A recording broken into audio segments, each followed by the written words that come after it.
कुलो हुनुपर्छ कि दुईटा एउटा सरकारको पैसा खर्च गरेर बनाएको जनताको मेहनत अनि पानी आउनुपर्छ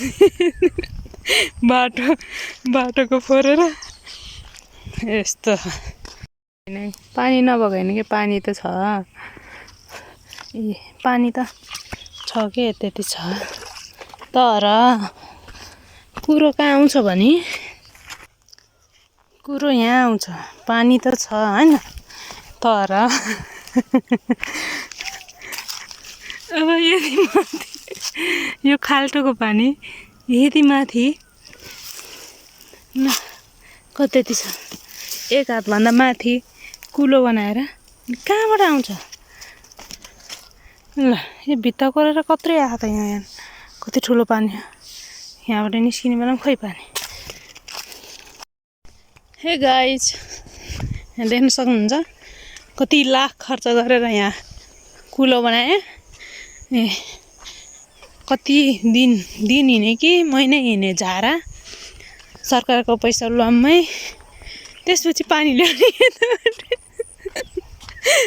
भित्ता परेर के को लागि यो देखाउनको लागि पानी छ यो त ओ माई गॉड इन्जिनियर यस्तो हुनुपर्छ दुईटा कुलो हुनुपर्छ कि दुईटा एउटा सरकारको पैसा खर्च गरेर बनाएको जनताको मेहनत अनि पानी आउनुपर्छ बाटोको फोरेर यस्तो पार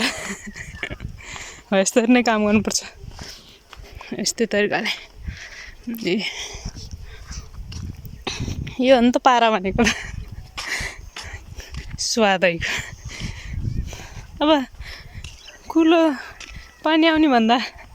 दुई हात माथि ढले गरे कहाँबाट आउँछ कति गाह्रो